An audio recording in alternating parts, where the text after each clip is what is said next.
మహాభారతంలో అతి శక్తిమంతులైన యోధులు యుద్ధవీరులు ఎందరున్నా కురుక్షేత్ర యుద్ధంలో చిరుప్రాయంలోనే పద్మవ్యూహంలో అడుగుపెట్టి చిచ్చరపిడుగుల కౌరవసేనకు ముచ్చెమటలు పట్టించిన అభిమన్యుడి గురించి మనకు తెలుసు.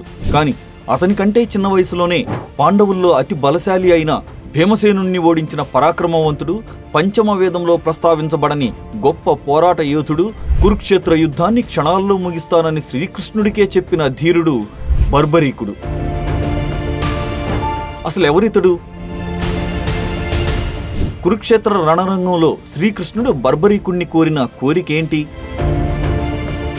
అంత గొప్ప వీరుడు ఎలా చనిపోయాడు? పురాణేతిహాసాల్లో కనిపించని అతనికి మన దేశంలో దేవాలయం ఎందుకుంది వంటి అనేక ప్రశ్నలకు సమాధానం మనం ఈ వీడియోలో తెలుసుకుందాం. Welcome to hidden folder.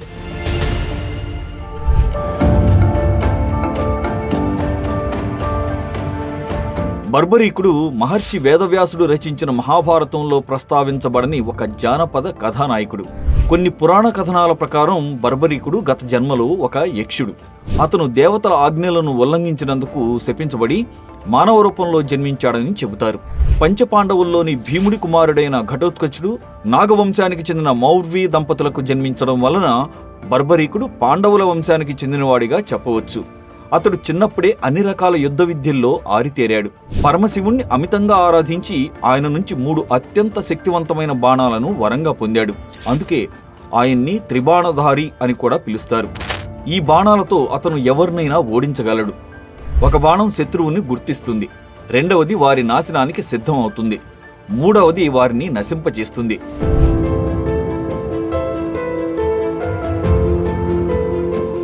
Kurukshetra యుద్ధ సమయంలో బర్బరీకుడు కూడా యుద్ధంలో పాల్గొనడానికి బయలుదేరగా కుమారుడి యుద్ధ ప్రావీణ్యం తెలిసిన అతడి తల్లి మౌరి యుద్ధంలో బలహీనుల పక్షాన నిలిచి వారికి విజయం చేకూర్చవలసిందిగా కోరుతుంది. ఈ విషయాన్ని తెలుసుకున్న శ్రీకృష్ణుడు బర్బరీకుడి శక్తిని పరీక్షించేందుకు శక్తివంతమైన బాణాలను పక్కనే ఉన్న రావి చెట్టుపై ప్రయోగించి చూపమన్నాడు. బర్బరీకుడు ఆ పరమశివుణ్ణి తలుచుకుని బాణం ప్రయోగించడానికి కళ్ళు మూసుకోగా శ్రీకృష్ణుడు టక్కున ఓ రావి ఆకును తీసుకుని తన కాలి కింద దాచిపెట్టాడు. బర్బరీకుడు వేసిన బాణం రావి చెట్టు మీద ఉన్న అన్ని ఆకులను రాల్చి చివరకు కృష్ణుడి కాలు వద్దకొచ్చి ఆగింది. అతని శక్తిని అంచనా వేసి కేవలం 3 బాణాలతోనే యుద్ధం ముగించగలడని శ్రీకృష్ణుడు తెలుసుకుంటాడు.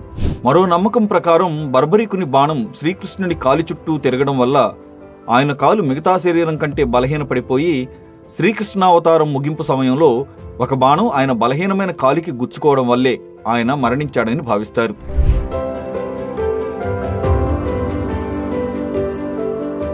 కురుక్షేత్ర యుద్ధ సమయంలో శ్రీకృష్ణుడు బర్బరీకుడితో అతను ఏ పక్షాన నిలిచి పోరాడినా నిమిషంలో ఆ పక్షం బలమైనదిగా మారిపోతుందని గ్రహించాడు. అందువల్ల పాండవులు కౌరవుల పక్షాన మార్చి యుద్ధం చేస్తుంటే యుద్ధభూమిలో అతను ఒక్కడే మిగులుతాడని, పొరపాటున అతను పాండవులకు వ్యతిరేకంగా యుద్ధం చేయాల్సి వస్తే ధర్మం ఓటమి చెందుతుందని చెప్తాడు. కృష్ణుని మాటలకు బర్బరీకుడు అందుకు తానేమి చేయాలో చెప్పమనగా దానికి కృష్ణుడు మహాభారత యుద్ధానికి ముందు ఒక వీరుడి తల బలి కావాల్సి ఉందని, అతని తలనే బలిగా ఇవ్వమని కోరతాడు. ఆ సమయంలోనే ఆయన బర్బరీకుడు పూర్వజన్మలో యక్షుడని, దేవతల పట్ల నిర్లక్ష్యంగా వ్యవహరించడంతో దేవతలు అతన్ని ధర్మానికి అధర్మానికి నడుమ భారీ ఘర్షణ జరగబోయే క్షణం వచ్చినప్పుడు మొట్టమొదట బలయ్యేది నువ్వేనని శపించారని చెప్తాడు. అతనికి శాప విమోచనం కలిగించేందుకే తాను అతని తలను కోరానని, తద్వారా శాప విమోచనం కూడా కలుగుతుందని వివరిస్తాడు. ఆ మాటలతో తన తలను బలిచ్చేందుకు సిద్ధపడి కురుక్షేత్ర సంగ్రామాన్ని చూసే భాగ్యాన్ని తన శిరస్సుకు కల్పించమని కోరుతూ శ్రీకృష్ణుడికి నమస్కరించి భక్తితో తన తలను కానుకగా సమర్పిస్తాడు. అందుకే ఆయనను శ్రీశీర్ష బలిదాన వీరుడు అని కీర్తిస్తారు. శ్రీకృష్ణుడు అతని తలను కురుక్షేత్ర యుద్ధాన్ని వీక్షించేలా ఒక పర్వతంపై ఉంచాడు. అలా బర్బరీకుని తల కురుక్షేత్ర సంగ్రామానికి సాక్ష్యంగా మిగిలిపోతుంది.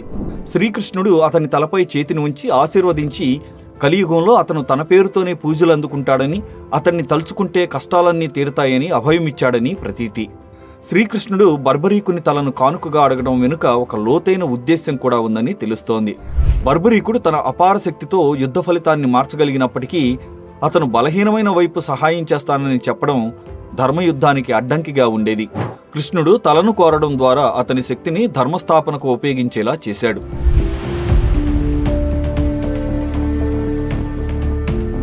కురుక్షేత్ర యుద్ధం ముగిసిన తరువాత బర్బరీకుడి తలను రూపానదిలో శ్రీకృష్ణుడు వదిలేశాడని, అలా వదిలేసిన తల కలియుగంలో రాజస్థాన్లోని జైపూర్కు సమీపంలోని ఖాటు అనే గ్రామంలో లభించిందని నమ్ముతారు.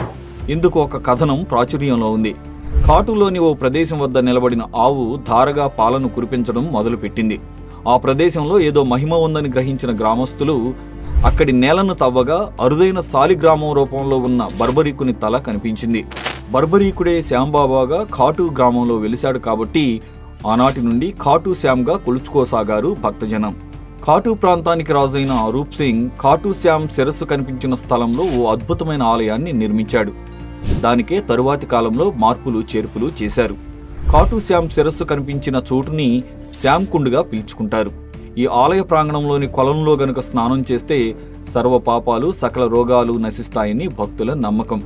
ఆ పక్కనే ఉన్న శ్యామ్ బగీచా అనే అందమైన పూలతోట నుంచే ఆలయంలోని ఖాటు శ్యామ్గా ప్రసిద్ధి చెందిన బర్బరీకుడి తల ప్రతిమను అలంకరించేందుకు కావలసిన పుష్పాలను సేకరిస్తారు. ఇక ఖాటు శ్యామ్ ఆలయానికి దగ్గరలోనే గౌరీశంకర ఆలయం పేరుతో ఒక శివాలయం ఉంది. ఈ శివాలయం కూడా అత్యంత పురాతనమైందే. ఔరంగజేబు సైనికులు ఒకనాడు ఈ శివాలయంలోని లింగాన్ని ధ్వంసం చేయబోగా శివలింగం నుంచి రక్తధార వెలువడిందట. దాంతో భయపడిన సైనికులు పారిపోయారని తెలుస్తుంది. ఈ ఖాటు శ్యామ్ ఆలయంలో ఆయన భక్తులు హారేకా సహారా, శ్రీశ్యామ్ బాబా, లీలానాథ్ అనే పేర్లతో పిలుస్తారు. ఈ ఆలయాన్ని ఏటా లక్షలాది భక్తులు దర్శిస్తారు.